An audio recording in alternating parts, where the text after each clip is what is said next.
죽음이라는 것은 피할 수 있는 사람은 없습니다. 근데 이거를 무슨 진시황의 불로초를 찾듯이 노화를 방지하고 뭐 치매에 안 걸리고 생명을 뭐 연장할 수 있는 것처럼 뭔가를 계속 파는 거예요. 근데 우리가 해야 될 것은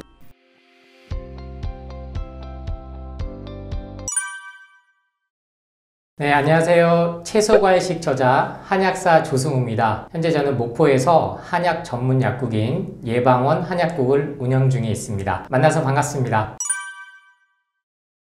와, 정말 50만 회를 이렇게 돌파한다는 게 쉽지 않다고 주위에서 다 말씀해 주셔가지고, 그리고 저도 실감하는 게 책도 책이지만 이렇게 유튜브의 파급력이 정말 크구나를 피부로 몸소 체험할 수밖에 없었던 게, 전화가 전국에서 너무 많이 와서, 근데 제가 혼자 하거든요. 정말 죄송하지만 이 영상 보고 전화하셔서 저랑 통화를 하고 싶어서 전화하셨겠지만 안 되는 부분들 정말 양해 부탁드립니다. 전화 상담부터 그리고 모든 스케줄 조정, 그리고 상담, 조제, 탕제기 청소까지 제가 직접 한 분 한 분 해드려야 그게 제대로 된 상담과 약 안내를 드릴 수가 있기 때문인데, 그래서 제 유튜브 다이어트 보좌관 예방원 아니면 뭐 채소과식만 쳐도 제 유튜브 영상들이 많이 나오니까 거기 정보란에 가면 이렇게 상담표를 링크를 걸어놨어요. 그래서 거기에 대해서 보시고 상담표 작성을 해주시면 제가 순차적으로 꼭 연락을 드리니까 정말 많은 관심과 사랑에 감사드리면서 동시에 양해 말씀 부탁드립니다. 지치지 않고 열심히 즐겁게 독자분들과 구독자분들과 그리고 정말 한약이 필요하신 분들과 관심 가지고 정성을 다해 나가겠습니다. 감사합니다. 라면도 정말 맛있죠. 면 저도 좋아하고 30대 때까지도 저도 라면은 못 끊었어요. 그런데 세계보건기구, 즉 WHO죠. 건강을 해치는 10가지 음식을 선정을 했어요. 암 환자들이 되도록이면 이 음식을 안 먹게 병원에서도 이제 안내를 드리는데, 그 첫 번째가 튀긴 음식입니다. 그래서 기름에 튀기든 뭐 식물성이든 동물성이든 이제 튀긴 거 하면 대표적인 두 가지가 떠오르셔야 돼요. 치킨과 라면입니다. 그래서 치킨과 라면을 아무리 좋은 기름, 특히 치킨은 뭐 해바라기 위에 한다, 올리브유에 한다 하지만 이 라면은 팜유, 이거는 사람이 원래 먹으면 안 돼요. 가공 뭐 유지, 이러한 다 가공해서 만든 것들이거든요. 근데도 유통을 할 수밖에 없어요. 이번에 뭐 러시아하고 우크라이나 사태 나면서 이 팜유 가격이 급등하면서 뭐 콩기름도 오르고 식용유도 오르고 다 올랐거든요. 뭐 말레이시아에서 제일 팜유가 많이 수입이 되는데, 그래서 이 라면은 라면 회사들이 점점점 국내에서 소비량이 줄니까 수출, 개발도상국 베트남이라든지 동남아 쪽으로 수출을 판로를 바꿀 정도로 좀 잊을만 하면은 연예인들 시켜서 이렇게 캠핑 가가지고 아침부터 라면 먹기, 아니면 저녁에 야식으로 라면 먹기, 그렇게 해서 매출을 올릴 수밖에 없을 구조가 된 만큼 선진 국가에서는 라면을 먹지 않습니다. 이미 발암물질이 가득 찬 트랜스 지방, 거기에 나트륨, MSG, 심지어 탄수화물, 즉 당질도 높아요. 그러니까 모든 복합적인 게 들어가 있는 거죠. 근데 화학 첨가제로 만든 이 조미료 스프가 너무 맛있어요. 그냥 먹으면 중독됩니다. 이거는 고유의 맛이 아니고 아주 수십 년간 인간의 뇌를 연구하고 미각을 연구하고 화학적인 반응들에 대해 정말 우리가 생각한 것 이상으로 연구 개발을 한 작품입니다. 우리나라 정말 대단해요. 그래서 매운 라면 전 세계를 사로잡았죠. 근데 매일 먹으면 안 됩니다. 매일 먹으면 안 되고, 정말 제 책에 항상 말씀드리지, 7대 3의 법칙을 정해서 열흘에 한 번 이 정도 걸로 줄이셔야 돼요, 라면은. 그래서 내가 몸이 계속 붓는다, 머리가 무겁다, 두통이 심하다, 설사를 한다, 소화불량이다, 라면이 소화되는데 엄청 오래 걸립니다. 24시간 걸리시는 분도 있어요. 그렇기 때문에 라면은 이 점은 좀 꼭 생각하시고, 먹을 때 우선은 면을 한번 삶아서 그 물을 반드시 버리십시오. 거기 그 1차 작업만 해도 다시 물 받아가지고 하셔도 맛은 크게 이상 없거든요. 그래서 그 방법 추천드리고, 화학 조미료 스프는 절반만 넣으세요. 3분의 1 정도만 넣어도 실은 맛은 나거든요. 그리고 가장 마지막, 국물 드시면 안 돼요. 국물은 아무튼 최소화. 그리고 최대한 파도 썰어 넣고 뭐 계란 좋아하시는 분은 계란도 넣고 야채를 좀 많이 넣어서 드셔보세요. 고기 넣지 마시고요. 소고기 막 이런 거 돼지고기 이런 거 추가하지 마시고 채소 야채를 많이 넣으면 그나마 좀 과일은 넣으시면 안 됩니다. 근데 과일은 누차 말씀드리지만 과일은 항상 식전 공복이 기본으로 개념이 잡혀 있어야지 일부러 내가 여기다가 그래도 몸에 조금이라도 좋겠지 하고 과일까지 넣으시지 마시고요. 그리고 마트 가시면 의외로 유기농 면이 있어요. 그래서 메밀로 만들거나 현미로 만든, 저도 최근에 현미로 만든 100% 현미해서 그걸로 이렇게 국수해서 먹어봤거든요. 와, 그 맛이 나요. 그러니까 전혀 맛이 없을 거란 생각하지 마시고, 물론 가격이 일반 밀가루나 그런 면에 비하면 가격이 한 두세 배 높죠. 하지만 뭐 과자 사 먹을 돈으로, 냉동식품 사 먹을 돈으로 유기농 면을 사서 현미나 메밀면으로 집에서 국수 요리 아니면 라면 먹고 싶으면 그런 걸로 스파게티? 그렇게 대체만 해도 1차적으로 우리 몸에 가장 나쁜 물질인 기름에, 정말 안 좋은 기름에 튀긴 라면의 섭취를 전환해서 우리 몸에 그나마 조금 덜 유해한 걸 드실 수 있다. 그래서 첫 번째는 뭐다? 라면은 반드시 한번 삶고 그 물은 버리고 다시 뜨거운 물을 받아서 드시고, 유기농 현미나 메밀로 만든 파스타 전용면도 나왔거든요. 그런 걸로 한번 생활을 한번 바꿔보세요. 훨씬 더 라면도 맛있게 드실 수 있습니다. 안타깝게 겉면, 생면 성분 함량을 제가 이제 확인했더니 100%가 없어요. 일단은 감자로 만들었든 고구마로 전분으로 만들었든 튀긴 거는 피했다 이렇게 얘기를 하는데, 실상 이렇게 들여다보면 그렇지 않았습니다. 소위 말하는 좀 뭐 특정 업체를 말하기 그렇지만 안전하게 먹을 수 있는 면은 없다, 100%. 그래서 이걸 주식으로 삼아야 된다 생각은 하시면 안 돼요. 이거 자체가 이미 가공이 돼서 사람이 먹게끔 만들려면 모든 방부제와 첨가제와 이런 발색제나 이런 게 다 들어갈 수밖에 없는 구조거든요. 이거는 괜찮나 보다 하고 하지 마시고 반드시 성분 함량표, 영어로 뭔가 우리나라 말 아닌 영어로 써지는 게 있다, 그러면 그거는 화학 첨가제가 들어갔구나, 이렇게 생각을 하셔야 합니다. 네, 기름이 제가 콜레스테롤하고 연관을 지어서 많이 설명을 드렸는데, 동물성이든 식물성이든 이제 지방의 포화지방, 불포화지방 뭐 이렇게 다가 불포화지방 이렇게 복잡하게 생각하실 필요 없어요. 식물성도 가공이 돼서 압축이 되면 산패가 됩니다. 그래서 아마씨유, 뭐 올리브유, 아보카도 뭐 모든 것들이, 동물성 기름은 말 그대로 간에서 효소로 인해서 소화 흡수를 따로 해야 되게끔 하는데, 고기 같은 경우는 그래서 동물성 기름이 우리 인간이 다 소화를 못해요. 특히 췌장이 그래서 너무 힘들어하는 그런 이유고요. 왜 채소과일식을 2주만 하다가 고기를 좀 먹잖아요. 그게 다 동물성 기름, 그러한 것들이 직접적인 원인이다. 기름 제거하는 가공 안 된 채소과일식으로 2주만 하셔도 콜레스테롤 수치는, 지중해 식단이 다시 각광받으니까 바로 홈쇼핑에서 올리브 오일부터 해서 각종 오일들 팔아요. 그러면 뭐 오일 한 스푼, 그래서 이미 우리는 포화 상태예요. 포화 상태. 오메가3조차도 기름이잖아요. 일주일에 무슨 생선 3마리 못 드시면 오메가3 드셔야 됩니다, 이런 논리가 어디 있습니까, 세상에. 그래서 다 세어봐.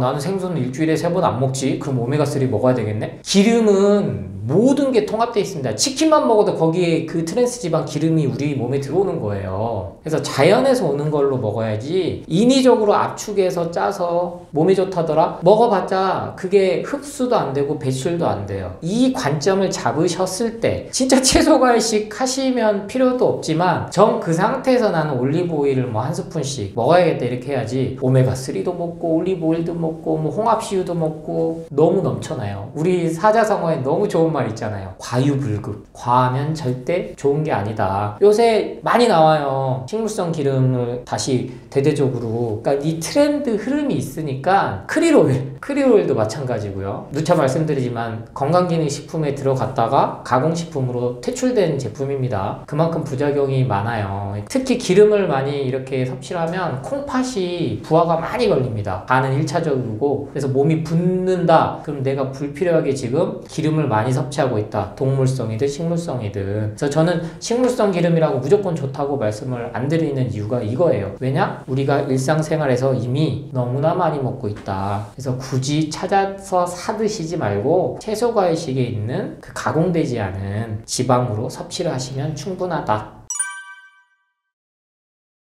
1차적으로 식용유는 피하셔야 돼요. 식용유가 1970년대부터 이제 최초로 우리나라에서 자체적으로 생산하면서 정말 그 이전까지는 없었어요. 이 식용유라는 개념 자체가. 근데 대량화되면서 콩도 수입해 오고. 근데 1차적으로 이 콩이 유전자 변형된 GMO 콩을 99.9%를 쓴다고 생각하시면 됩니다. 국산 콩 써서 하는 식용유는 괜찮냐? 식용유 자체가 이미 콩을 해서 압착이 되고 그 과정에서 이제 변질이 됐단 말이에요. 그러면 지방, 단백질, 탄수화물, 특히 콩이 단백질 섭취를 많이 할 수 있는 건데 이 단백질 분자 구조가 다 바뀌어버려요. 근데 여기다가 한 번 더 가열을 또 하고 고온에 또 이 튀길 정도만큼 또 아주 센 불에 되면서 여기서 이제 발암물질이 나오기 시작하는 거거든요. 기름은 집에서는 가급적 요리할 때 안 쓰시는 게 낫다. 왜냐? 자꾸 말씀드리지만 외식할 때는 다 식용유 써요. 그리고 버터 대신 마가린 쓰고 가공유지 쓰고 가공버터 쓰고. 근데 집에서까지 굳이 내가 기름을 또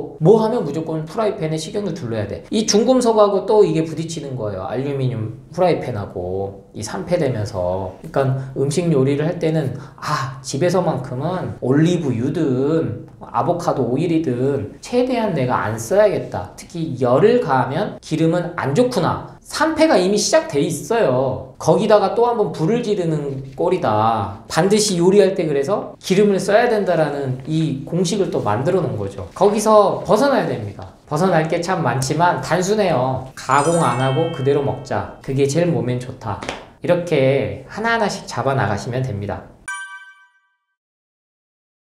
네, 그럼 뭐 구운 치킨이죠. 구운 치킨에서 구운 치킨 하면은 대표적으로 우리나라에 이제 거의 그래도 자리를 잡았어요. 그만큼 또 수요층이 있다는 거고, 저도 그래서 치킨 뭐 닭고기가 먹고 싶을 때는 이제 치킨을 1년에 정말 뭐 한두 번 정도로 제한을 했지만 이제 구운 치킨을 먹어요. 튀기지 않는 것만으로도 그 차이는 엄청난다. 근데 저도 그 돈가스도 좋아하고 치킨도 좋아하는 한 사람으로서 그 바삭거림 때문에 먹는 거거든요, 실은요.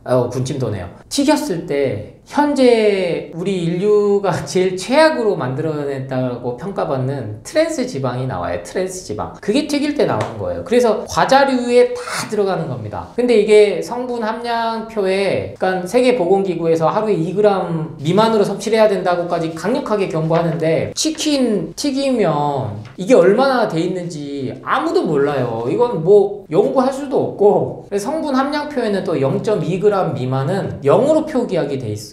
그 0.5g이 이제 됐을 때, 그러니까 이게 눈 가리고 아웅하는 거죠. 그러니까 다 따져보면요, 그냥 2g 넘어요. 아예 드시지 말라는 게 아니에요. 7대3의 법칙 자꾸 강조드리지만 60번 중에 18번은 라면, 치킨, 돈가스, 짜장면 드실 수 있어요. 근데 이거를 일주일에 2번, 3번 생각 없이 계속 드실 때 문제가 되는 거예요. 7은 채소과일식으로 해독해주고, 3은 이런 가공식품들 사람들 만났을 때 올려 드시고, 드실 때 즐겁게 드시란 말이에요. 이거 먹으면서 으아 이거 트랜스지방 덩어리인데 스트레스 받으면서 먹으면 그게 진짜 몸엔 독이거든요. 그러니까 드실 땐 맛있게 드시고, 그래서 가급적이면 치킨 먹고 싶다, 닭이 먹고 싶다 하면은 전에는 튀긴 거 한 10번 먹었으면 반반으로 줄여보시라는 거죠. 구운 거 5대5 이런 식으로. 그렇게 해서 조금씩 내 몸이 변해가는 걸 느끼시면 튀긴 거, 특히 튀긴 치킨 맹목적으로 사랑을 주시진 않을 것 같습니다. 저도 그렇게 변했으니까요. 우리 구독자분들도 반드시 야식으로는 무조건 후라이드 치킨 먹었다면 3번 중에 1번은 무조건 구운 걸로 그렇게 전환해 보시기 바랍니다. 가끔 오해하시는 분이 있어요. 저 고기 끊으라고 말씀드리는 거 아닙니다. 채소 과일식만 드시라고 절대 아니에요. 뭐 댓글 중에 가장 많은 게 채소 과일식만 하면 단백질 섭취는 어떻게 하냐. 물론 질문이 잘못했지만 채소 과일식만으로도 단백질은 충분히, 고기를 먹고 싶은 거거든요. 먹어야죠. 억지로 참으실 필요가 없어요. 7대3의 법칙을 제가 부제에 다시 책 제목에 넣을 만큼 강조를 하기 시작한 겁니다. 아침은 제가 가급적 밥을 드시지 말고 채소 과일식을 하라고 권해드리기 때문에 점심 저녁 두 끼를 하루에 드신다고 생각을 하면 그럼 60번 식사를 하시는데 42번은 고기를 드시지 말고 18번은 고기 드셔도 된다는 거예요. 엄청 많이 먹는 거예요. 60번 중에 18번이면 계산해보면요 그렇게 많이 못 먹거든요. 그래서 18번이면은 충분하다. 그래서 그때 고기 먹을 때 쌈, 야채, 채소 많이 싸서 드시고, 그래서 그 18번을 잘 활용을 해보시면 돼요. 이 7대3의 법칙 내에서 충분히 마음껏 먹을 수 있으면서 건강을 회복하고 살을 뺀다. 그래서 제가 제 프로그램을 임금님의 다이어트로 이렇게 자연스럽게 명칭을 정한 거예요. 참을 필요 없이 마음껏 먹고 싶은 거 먹게끔 3개월 코스로 가고 6개월 코스로 가고 하면요 먹을 수 있는 그 횟수들이 엄청 늘어납니다. 그러면은 심적으로도 부담이 없어요. 근데 처음부터 간헐적 단식은 16대 8이 제일 좋다더라 이래가지고 16시간 동안 그냥 쫄쫄쫄쫄쫄 굶고, 그건 잘못된 거예요. 왜 막 허기가 져가지고 힘이 없어가지고 막 쓰러져 죽겠는데 참아요. 채소 과일조차도 그때는 안 먹어야 된다고 생각하시는 분이 많은데 그러시지 마세요. 그래서 제가 그냥 간단하게 아침은 무조건 과일이나 채소 넣어서 주스 만들어서 그걸로 다이어트 하신 분들, 특히나 급하게 살을 빼야 되신 분들 16시간 동안 참으시지 말고 그렇게 반드시 간헐적 단식도 이용하셔라. 그래서 7대3의 법칙을 잘 활용하면 고기도 마음껏, 근데 태워 드시면 안 돼요. 고기는 특히 석쇠 드셔도 안 되고 추천드리지 않습니다. 그래서 그냥 불판에 알루미늄 호일 깔지 마시고, 아이고 저 또 군침 도네요 저도. 네. 그러니까 그만큼 억지로 참지 마셔라. 7대3의 법칙 체크해 놓으세요. 근데 이때 먹었구나. 그렇게만 유지하시면 고기도 현명하게 맛있게 건강하게 드실 수 있습니다. 있습니다. 왜냐면 이 비율이 7대3이라는 게 제가 누차 강조하지만 횟수가 늘어나면요 먹고 싶은 거 다 먹을 수 있어요. 근데 대부분이 채소 과일을 갖다가 비율을 전혀 늘리지 않은 상태에서 가공식품을 많이 먹어서 그래요. 다이어트 기능식품이다 그래서 그것도 가공식품이죠. 홈쇼핑에서 파는 모든 게 다 가공식품인데 이게 내 몸에 도움이 된다고 생각해서 뭐 분말가루 타먹고 그걸로 다이어트 한다고 해서 또 정말 좋은 생식도 있어요. 우리가 믿고 먹을 수 있게끔 동결건조해서 정말 화학 첨가제 안 들어가고 나오는 생식도 있어요. 그거 비싸요. 근데 대부분의 다이어트 뭐 기능식품이나 식품은 그렇지 않단 말이에요. 근데 이게 내가 좋은 걸 먹는다고 착각해서 몸이 망가지는 거예요. 제가 항상 말하는 채소 과일을 첫 번째는 원물 그대로예요. 우리 인류가 700만 년 동안 먹어와서 몸이 거기에 적응했던 것, 소화 흡수하는데 에너지가 전혀 들지 않고 배출까지 잘 되고 에너지 공급과 동시에 독소 배출도 해주는 모든 필수 영양소를 갖고 있는, 그랬기 때문에 우리가 인류가 지금까지 살아왔단 말이에요. 근데 이 불과 한 3, 400년 만에 처음 접하는 화학 첨가제들, 가공식품 때문에 살이 찌기 시작했단 말이에요. 이 비만이 된 건 그 개념으로 접근을 하시면 자연스럽게 건강도 회복하면서 살도 빠진다. 내가 먹고 돈을 썼던 게 실제로는 몸에 좋았던 게 아니구나. 이 전환을 빨리 인식의 전환을 하시면 다이어트 뭐 한 달에 5kg, 3개월에 10kg 그냥 빠집니다. 실제로 우리 은퇴학교 채소과일식 하시고 저한테 많이 주세요. 원장님 저 드디어 2kg 빠졌어요. 뭐 채소과일식만 아침에만 사과, 고구마, 바나나로 바꿨더니 한 달 되니까 5kg 자연스럽게 빠졌어요. 붓기가 부종이 빠졌어요. 이런 분들 한약 처방할 필요가 없어요. 채소과일식만으로 이렇게 몸의 변화가 오는데, 그러니까 여러분들도 걱정하지 마시고 아침에 사과, 고구마, 바나나 먹으면 몸 붓는다더라, 양배추 해보지도 않고 해봐야죠. 직접 채소 2주는 경험해보시고 그리고 나서 다이어트 기능식품 살까 말까 고민하시고, 그래도 안 되면 저한테 상담 요청하세요. 한약이 필요하신 분도 있거든요. 정말 혼자 하시기는 어려운 분들이 있어요. 너무 그때는 혼자서 막 뭐야 채소과일식 책 읽고 해도 안 되는데 전 분명히 몸에 뭔가 문제가 있다는 거니까 주저하지 마시고 그때는 저에게 상담 요청하시기 바랍니다. 한약 먹으면 보통 아직도 뭐 녹두나 무나 이런 거 예전에 전통 방식으로 이제 도기에 가리고, 그러니까 한약재가 선별하고 작업해오는 것도 가학화됐거든요. 그래서 저는 제 복약 지도에서는 대표적으로 튀긴 거, 밀가루, 빵, 그리고 술, 담배, 커피, 탄산, 요거는 뭐 세트로 가는 거니까 채소 과일도 같이 먹으면 안 된다라고 안내를 받는 경우가 왕왕 있습니다, 실제로. 왜냐면 그걸 이제 체질 따라서 복약 지도를 해주는데, 저는 한약사 입장에서는 조금 안타까워요. 물론 한약 자체가 식용이죠. 한약재 자체도 음식이 될 수 있는 게 가공 없이 그 원물 자체를 이제 달인 게 한약이지만, 채소 과일하고 부딪힐 정도로 약 처방을 그렇게 좀 강하게 하면 안 되거든요. 메인이 채소 과일식 우리가 먹는 음식이 돼야지 한약이 절대 메인이 돼서는 안 돼요. 저 그래서 환자분들한테 항상 얘기해요. 보조적이다, 한약은. 이게 절대 뭐 1년 12달 먹게 하면 안 되는 거예요. 한약조차도 채소 과일식을 같이 하면서 다이어트 한약 드시면 효과가 훨씬 더 빠르게, 그게 올바른 한약, 다이어트 한약이지 강하게 뭔가를 썼다는 얘기거든요. 그럴 때는 한약재를, 채소 과일식을 제한을 걸었다는 거는. 그래서 저는 그렇게 하면 반드시 요요도 오고 살은 빨리빨리 빠지겠죠. 그러면 당연히 그 한약, 다이어트 한약 좋다고 소문은 나겠죠. 그럼 거기 돈은 많이 벌겠죠. 근데 3개월 뒤에 다시 살쪄요. 그 이유 없이 또 아파서 병원 가면 검사하면 간 수치 높아졌다고 그래서 다이어트 한약 먹어서 그러는구나, 이렇게 또 오해를 또 낳고. 그래서 반드시 뭔가가 이 기본 상식에서 벗어나는 게 있다, 그러면 의심해 보셔야 돼요. 그건 합리적 의심이에요, 의심병이 아니고. 그래서 이 인식의 전환을 계속 제가 해 드릴 테니까 제발 공복에 채소 과일 먹으면 안 된다라는 이 개념, 뭔가 이 세력이 만들어 놓은 틀에서 빨리 벗어나시기 바랍니다.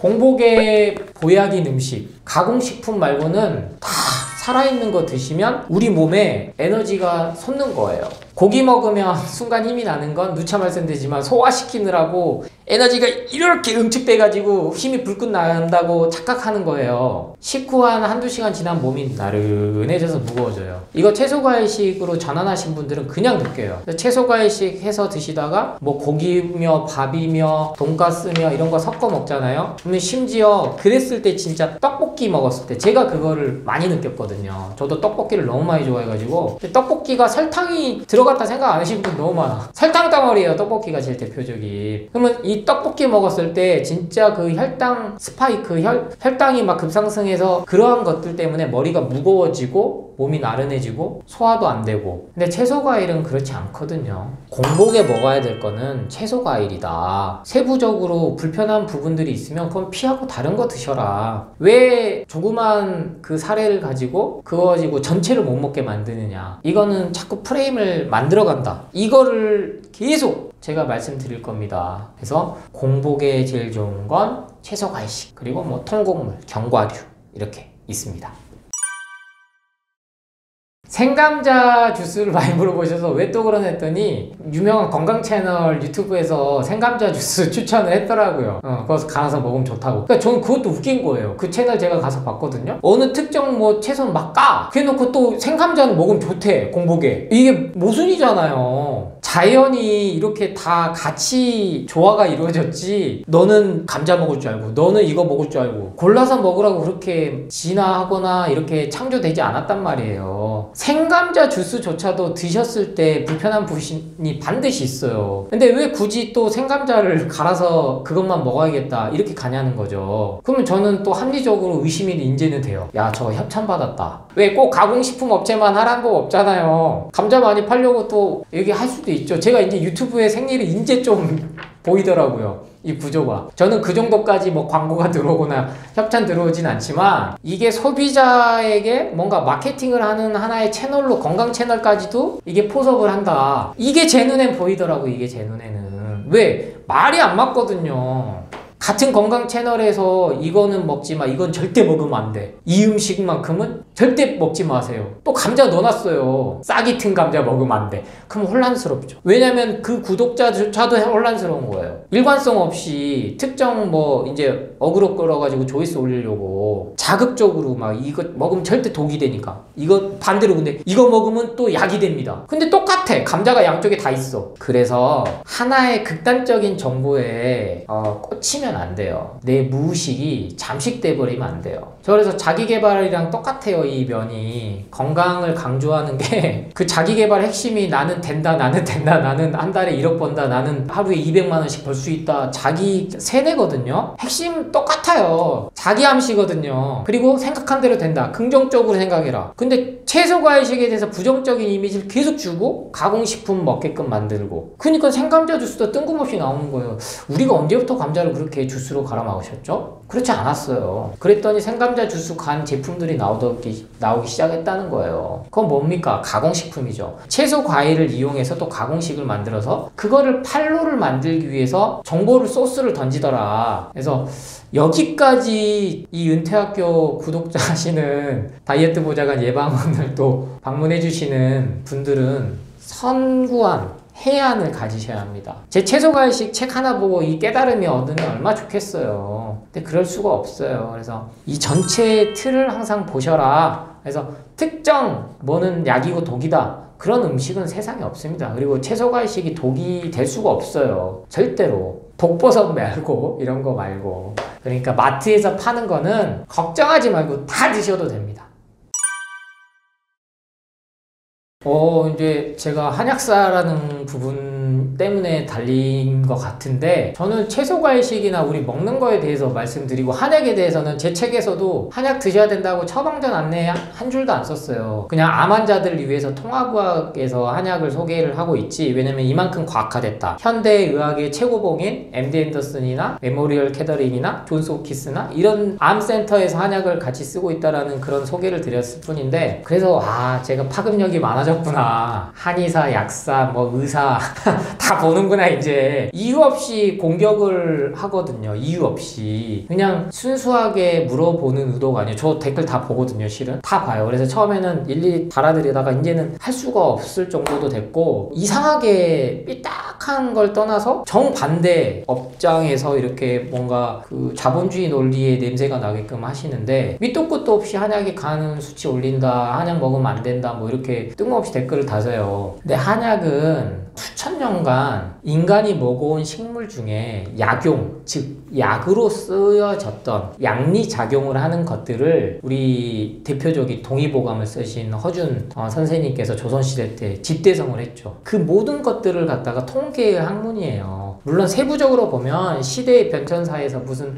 참 얼터당터 않는 얘기들도 분명히 있어요. 그래서 공부를 해보면 그건 선별적으로 해야 되는 거고, 확실히 말씀드릴 거는 저 같은 한약사나 그리고 한의사 직접 조제를 하는 약용, 즉 식용이 아니에요. 시장에서 파는 감초, 당기, 작약, 환기 이런 것들로는 원래 약용으로 이렇게 쓰면 안 됩니다. 근데 단가 차이가 너무 많이 나죠. 왜? 제약회사에서 일일이 농약 중금속 검사하고 지표 성분이라는 게 있어요. 감초는 뭐 글리신이라는 현대 과학화돼서 그 지표 성분이 얼마나 추출이 되는지까지도 확인을 하고 나오거든요. 그러니까 이 단가 몇십 원, 몇 원 차이를 아끼려고 이제 참 이거는 그래서 한약사 직군이 나온 거예요, 실은. 그러니까 이런 구조들이 아직도 우리나라는 해결이 안 돼서 밥그릇 싸움이 너무 심한 거예요. 일본, 중국은 한약에 대해서 공격 이렇게 안 합니다. 의사들조차도 얼마나 세계적으로 수출하는 한방 제약회사가 있는데, 그래서 믿고 드실 수 있는 한약. 그래서 저는요, 중국산 그 프레임에 갇혀버렸어요. 우리나라 이 좁은 땅덩어리에서 한약재가 어떻게 다 납니까? 중국에서 제일 많이 나죠. 다른 지역에서 다 수출해 와야 하죠. 근데 국내산 신터블이 이래가지고 우리는 국내산만 씁니다. 그 프레임에 갇혀서 90년대부터 20년, 30년 넘도록 못 벗어나고 있는 거예요. 왜? 그걸로 인해서 환자들을 저는 꿰인다고 생각해요. 진짜 좋은 약재는 국내산은 없는 것도 있거든요. 당장 많이들 정말 제일 좋은 공진단인 사양이 어떻게 제일 좋은 수준이 우리 국내에서 나옵니까? 우황이라든지 이제 한약 부분은 그래서 저도 가급적이면 언급을 안 하려고, 왜냐면 제가 약 팔려고 이렇게 하는 게 아니고 약 없이도 살 수 있는 방법을 알려드리는데 이상하게 한약 부분에 대해서 자꾸 공격을 하고 언급을 하셔서 말씀드리지만, 믿고 드실 수 있는 전문가한테 드셨을 때 한약이 되려 양약보다 부작용은 훨씬 적다. 그건 이미 과학적으로 검증이 됐습니다. 양약이 간이나 콩팥에 그리고 각종 부작용이 대비했을 때 엄청나게 많지, 한약에 의한 부작용은 거의 없어요. 그래서 그니까 미국 애들이 쓰죠, 한약을. 그러니까 그 부분은 제대로 된 데서 상담받고 드셔라. 그러면 안전하다. 그 말씀 드립니다.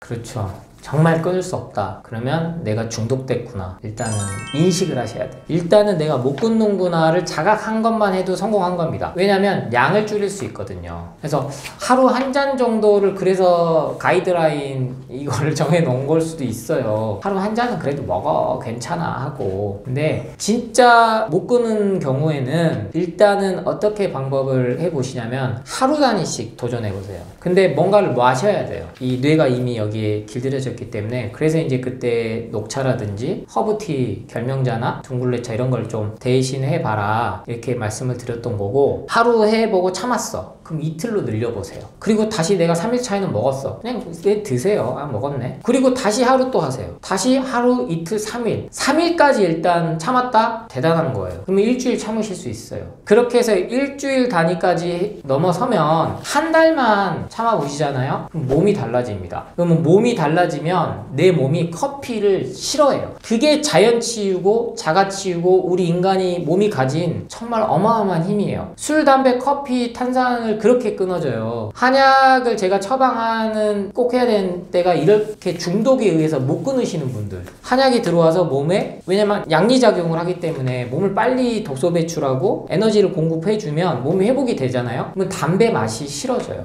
술이 맛이 없어져요. 야식을 멀리하게 돼요. 고기 먹으면 왠지 소화가 안 되는 것 같아. 그걸 느끼는 거죠. 왜? 몸의 균형이 회복되고 있는데 몸에 안 좋은 게 들어오니까. 그래서 건강의 핵심은 항상 제가 말하지만 안 좋은 음식부터 제한하면 돼요. 근데 그 안 좋은 음식에 채소 과일식을 이제 넣으려고 용을 쓰고 덤비는 거를 아셔야 된다. 그래서 커피는 이런 식으로 해서 짧게는 일주일만 끊어 보셔도 몸이 반응한다. 두통이 사라지고 불면이 사라지고 신경이 안정되고, 그러면은 조절할 수가 있게 돼요. 그래서 이 반드시 중독됐을 때는 이 일주일이 고비입니다. 술이든 담배든 커피든. 그래서 무서운 거예요. 그래서 제가 커피는 술과 담배랑 똑같다고, 의존성이, 중독성이 있기 때문에 이건 음식이 아니고 약물이다 말씀드리는 거기 때문에, 이미 스스로가 중독됐다는 걸 자각하고 자꾸 연습하세요. 한 번에는 어렵습니다. 당연한 거예요. 단 포기 안 하시면 돼요. 포기하지 마시고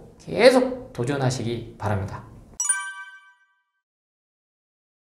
미리 말씀하신 거 보니까 봉지커피 때문에 말씀하신 것 같아요. 믹스커피, 이제 스틱형 안 돼요. 제가 아메리카노 기준으로 커피는 타협점을 드렸는데, 어떤 영상에는 제가 좋아하시는 분이에요. 그분은 되게 합리적이고 의사로서 이 통합 치료에 대해서도 치유에 대해서도 열려있고, 그분이 이제 하루에 믹스커피 2잔은 먹어도 된다 동영상을 올리셨는데, 기준이 다 가공식품 대비예요. 설명을 보니까. 그러니까 니네 이런 것도 먹잖아. 그러니까 스트레스 받지 말고 그냥 한 2잔까지는 먹어. 그러고 제가 아하 그랬는데, 사람들은 시그널을 뭐야? 믹스커피 2잔은 먹어도 된다고? 가공식품 대비했을 때 나쁜 걸 따져보니 그걸 아주 이제 세세하게 세부적으로 설명해 줬는데, 문제는 그런 건 기억을 안 한다는 거예요. 보통 믹스커피는 뭐 이렇게 가끔 드시는 건 나요. 가끔 드실 수 있죠. 저는 이제 믹스커피는 아예 안 먹지만 그 맛을 알아요. 저도 얼마나 맛있는지. 프림과 설탕과 이 커피의 그 조합, 정말 시대의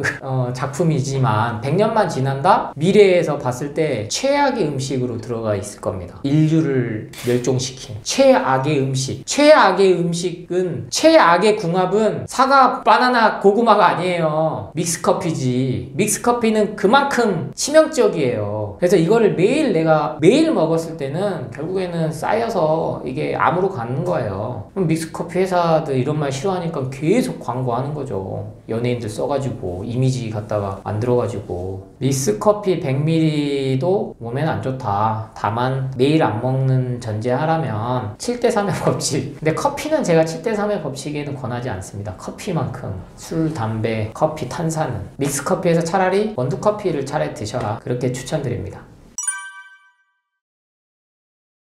디카페인 커피가 더 해롭습니다.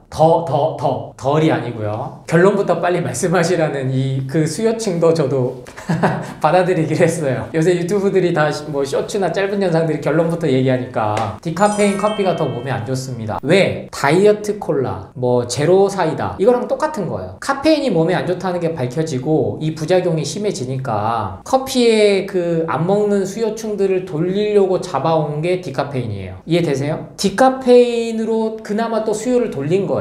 근데 이 카페인을 추출하려면 엄청난 또 용매제가 들어가야 돼요. 그게 몸에 좋냐? 당연히 안 좋죠. 당연히 누차 말씀드리지만 담배에 버금가는 수천 가지의 화학 성분들이 있는 게 현재의 커피예요. 근데 거기서 카페인을 또 추출하려고 또 용매제를 투하해. 화학 첨가제 폭탄 던진 거예요. 카페인 줄이려다가 카페인 안 먹으려다가 더 큰 그냥 핵폭탄 맞은 거랑 똑같아요. 그래서 정 커피 드실 거면 디카페인 말고 그냥 커피 드시라. 디카페인이 가격 더 비쌀걸요? 저 커피 사업 할 때만 해도 디카페인이 가격 더 비쌌거든요. 왜냐면 당연히 손이 한 번 더 가니까 뭐가 더 들어가잖아요. 가공이 원료도 해서. 근데 그게 몸에 좋은 게 절대 안 들어간다고요. 디카페인 커피는 그래서 더 싸구려 콩을 쓸 수밖에 없어요. 왜냐면 단가를 낮춰야 될 거 아니에요. 너무 차이가 많이 나서 비싸면 누가 사 먹어요? 디카페인을. 커피 사 먹게 해서 디카페인 수요로 돌리려고 한 건데, 그러니까 디카페인 커피는 더 싸구려 원자재부터가 안 좋은 게 들어간다고요. 그럼 곰팡이 독소도 더 많겠죠. 산피도 더 많이 됐겠죠. 그러니까 예가체포 안 쓰고 로부스타 쓴다. 이게 모든 거를 경험해본 입장에서 자신있게 말씀드리는 거예요. 그냥 공부해서 나온 게 아닙니다. 저는 특히 커피에 관한 거는 제가 커피 사업해보고 마셔보고 몸도 아파보고 직접 모든 로스팅부터 해서 블렌딩까지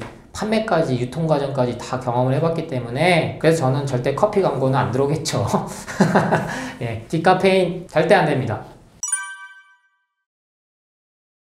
맞아요. 그래서 아몬드 절대 생아몬드 먹지 마. 막 이게 또 돌아요. 그래서 곰팡이 독소인데 역으로 말씀드릴게요. 제 영상을 많이 보신 분들은 커피의 위험성에 대해서 제가 이제 말씀드린 것들을 보셨을 테니까 그 채널에서 커피 먹지 말라는 소리 제가 못 봤어요. 견과류 곰팡이 독소를 그렇게 공부하면서 콩에서 이제 변질을 됐는데 이미 커피를 만들기 위해서는 유전자 변형을 시켜가지고 곰팡이 독소가 훨씬 더 많아졌단 말이에요. 수출하고 수입하는 데서 농약이나 이런 것도 많아지고, 그럼 거기다가 또 한번 태우고 압축하고 해서 나온 게 커피예요. 근데 그냥 호두나 뭐 땅콩은 예외. 왜냐면 분명히 알러지가 호흡곤란이 오거나 숨이 막히거나 두드러기 나신 분들이 있기 때문에. 아몬드도 원래 다 생으로 먹어왔어요. 아무 이상 없이. 지금은 뭐 수입이 돼서 정말로 잘 나오잖아요. 여러 가지 우리 국산에서는 한약이랑 똑같아요. 아까 말씀드렸듯이 국내에는 없는 것들로 구성이 되고 있는데 지금 여러 가지 브라질 너트시나 여러 가지들이. 근데 왜 갑자기 아몬드를 또 공격하나? 생아몬드 많이 먹어왔거든요. 저도 그러고 통아몬드 먹고 아주 협소한 과학적인 사실들 가지고 심소봉대 아주 무슨 부풀려가지고 큰일이 날 것처럼 만들면 커피부터 못 먹게 해야 된다니까요. 생견과류 곰팡이 독소 때문에 못 먹는다고 하면 커피는 한 모금도 마시면 안 돼요. 그러면 그 얘기를 그 채널에서 한다? 그럼 그 진정성 제가 받아들이겠다는 겁니다. 근데 그런 얘기는 전혀 안 하고 뜬금없이 왜 저게 나왔지? 그 알고리즘까지는 제가 아직 못 찾았지만 분명히 뭔가 가공식품하고 연관이 있는 것 같아요. 그러니까 특정 업체에서 저 아몬드 제품들 죽여야겠다. 그리고 우리 제품 밀어야겠다. 이런 식의 이게 소설 같죠? 그렇지 않아요. 제가 그래도 첫 전공은 경영대였기 때문에 기업들 괜히 전쟁이라고 하는 거 아니에요. 이 언론에 광고하는 것만 마케팅 아닙니다. 서로 간에 진짜 죽이고 밟고 서고 암투극이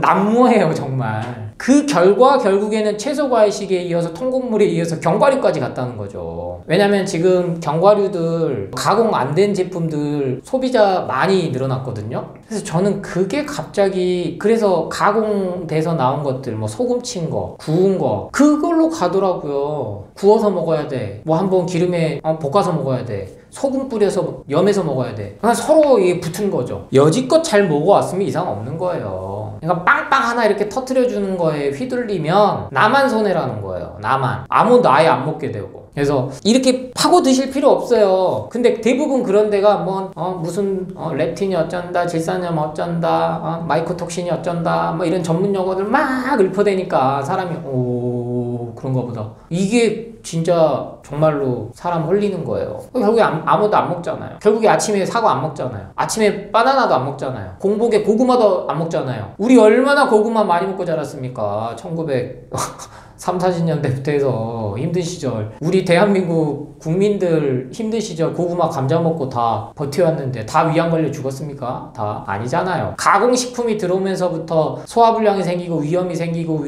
위장암이 생기고 다 이렇게 대장암이 생기고 이런 거예요. 아몬드도 그거와 같은 맥락으로 좀 이해를 하시면 되겠다. 아니 말고요. 업체들 그러니까 그 외적인 것들까지도 조금은 보시고 자꾸 뭔가 원물에 대한 공격이 들어왔을 때는 단호하게 그냥 또 뭔가 상업주의가 발동했구만, 뭔가 또 장사 속이 발동했구만 이렇게 접근하시면 됩니다.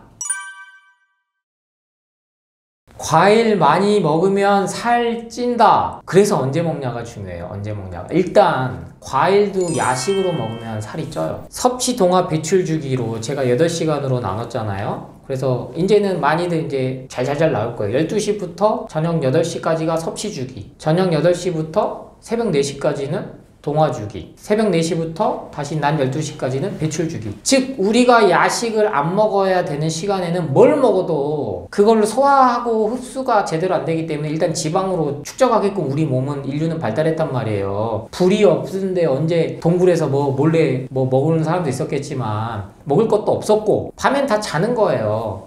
그렇게 해야 인간의 몸이 생성되고 회복되고 다시 신진대사가 돌아가게끔 몸이 그렇게 돼 있다는 거예요. 과당 때문에 찌는 게 아니에요. 과일의 당 때문에 찌는 게 아니라고요. 과당이 지방으로 가서 살이 찐다, 지방간을 일으킨다, 이 논리가 아니에요. 안 먹어야 될 시간에 과일을 먹었기 때문에 살이 찌는 겁니다. 그래서 제가 24시간 과일 드세요 이렇게 하지 않거든요. 야식으로 치맥이나 족발이나 라면이나 이런 애들보단 나아요. 이런 애들보다는. 왜냐면 살이 쪄도 빨리 배출이 될 수 있기 때문에. 정해진 시간에 과일, 채소만으로는 살 안 쪄요. 그래서 살 찌고 싶어 하신 분들은 그래서 제가 통곡물, 고구마나 감자, 옥수수 이런 애들을 견과류까지 같이 드셔서 살을 찌운다. 호박이나 당근이나 무나 마나 연근 과일 먹어서 나는 살이 쪘다 하신 분들은 여러 가지를 따져봐야 돼요. 이분이 진짜 과일만 드셨냐, 요거트 뿌려 먹은 거 아닌가, 뭐 시리얼 같이 먹은 거 아닌가, 가공식품 드시면서 과일 먹은 거 아닌가, 이런 전제 복합적인 게 있지만 그래도 야식으로는 드시면 안 된다. 너무 많이 드시면 과일조차도 왜? 그 시간에는 뭘 먹을 시간이 아니거든요. 하지만 가공식품을 드실 거면 차라리 과일 드셔라. 그렇게 말씀을 드립니다.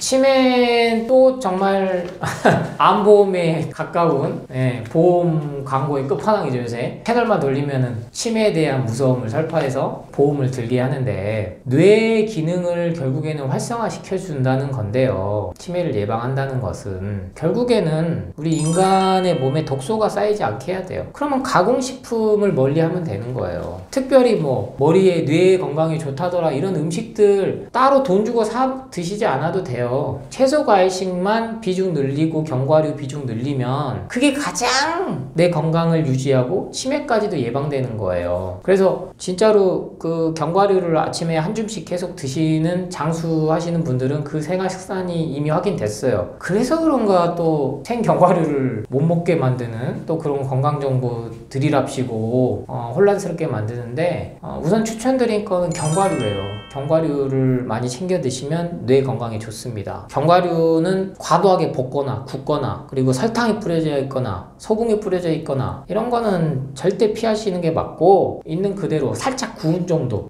정말 태우지 않는 정도, 그 정도 가공하는 범위 내에서 드셔도 된다. 안전하다. 누차 말씀드리지만 견과류 역시 먹고 우리 인류가 잘못됐으면요 진지게 멸종했어요. 뇌가 이렇게까지 계속 진화할 수가 없었습니다. 치매 예방 좋다고 이것저것 건강기능식품 영양제, 그리고 병원에서 처방하는 뇌 영양제, 그걸로 되려 다른 합병증이 온다. 장기간 복용하면. 어디? 간하고 콩팥. 그건 자명한 거예요. 화학적인 성분들이 계속 몸에 쌓이니까. 그러면 당연히 뇌도 같이 죽겠죠. 그러니까 이 연결을 잘 해보시기 바래요. 이 수시발들을 내가 먹었을 때 과연 이게 내 뇌에 좋을 건가? 상식선에서 생각하면 답은 나옵니다. 안타깝죠. 저도 상담을 하면 항상 바탕이 있어요.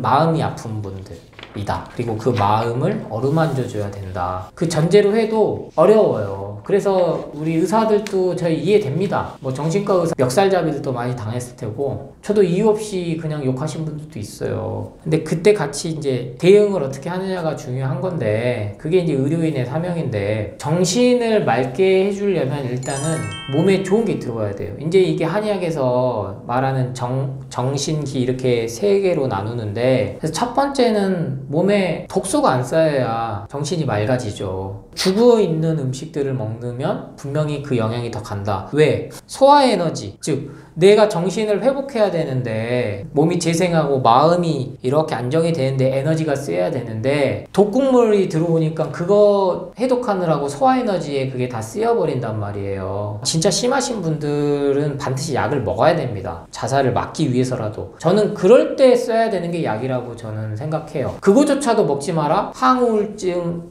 정말 부작용이 심한 게 정신과 약이기도 해요, 동시에. 근데 진짜 필요하신 분들에게는 쓰는 게 맞아요. 막 폭력적인 거를 제어해 줄 수 있으니까요. 가족들을 위해서기도 하지만 뭔가 다치면 안 되잖아요. 대신에 그거를 극복을 하려고 해 나갈 때는 음식 조절이 같이 돼야 돼요. 왜냐면 평생 이렇게 신경 차단제에 이렇게 축 처져가지고 그렇게 사는 게 또 사는 게 아니잖아요. 반드시 정신적인 명도 이 채소과일식이 영향을 준다. 깨끗한 게 들어왔을 때 우리 몸은 그렇게 정신도 반응을 한다. 이걸 뭐 어렵게 제가 막 한의학적 측면에서 기경팔맥 들어가면서 설명할 이유도 없고, 그렇게 해봤자 설득도 안 되는 시대예요. 다만 단순하게 진실은 진리는 들어온 게 깨끗해야 내 몸도 깨끗해진다. 그럼 정신도 맑아진다. 이렇게 이해하시면 되겠습니다.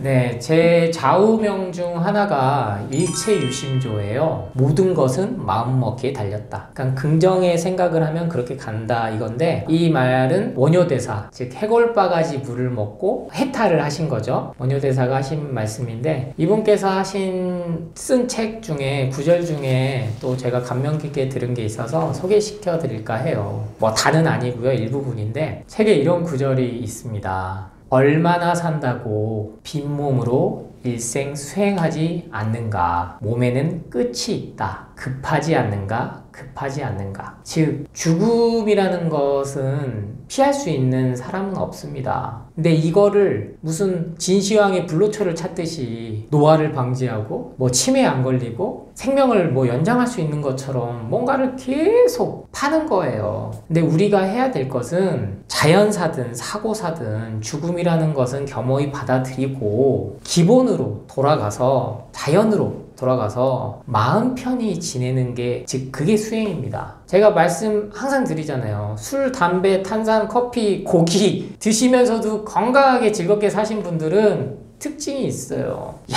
이거 암덩어리 발암물질인데 벌벌벌 떨지 않아요. 마음이 편하다는 거예요. 근데 채소과일조차도 드셔오시다가 이 뭔가의 큰 자본주의, 상업주의에 의해서 잘못된 건강 정보들이 들어오니까 채소과일 섞어 먹어도 되나요? 공복에 먹어도 되나요? 그렇게 중심이 흔들리면 삶 전반이 다 그래요. 먹거리조차도 뭔가의 특정 세력들에 의해서, 정보들에 의해서 휘둘리는 삶을 살면 모든 순간순간 선택에 누군가에게 답을 구합니다. 그 답은, 인생의 답은 유튜브가 주지 않아요. 여러분이 찾으셔야 됩니다. 그래서 수행, 마음의 안정, 그 부분으로 바라보면 아주 협소한 거예요. 이 음식을 뭘 먹을 거냐, 가공식품 먹어도 와 나는 정말로 하루하루가 즐거워 행복해, 감사함으로 충만돼 있어, 이렇게 숨 쉬는 것만으로도 나는 행복해. 가공식품 먹어도 신기하게도 독소 배출 다 해내는 게 우리의 몸입니다. 그만큼 마음이 중요하다는 거예요. 채소 과일식의 중요성을 제가 항상 말씀드리지만 동시에 첫 번째도 마음, 두 번째도 마음, 마지막도 마음이다. 이 영상 보시는 분들 모두 한 번 더 내 마음의 평온함, 평정심을 통해서 치유하는 그러한 한 해 되셨으면 좋겠습니다. 감사합니다.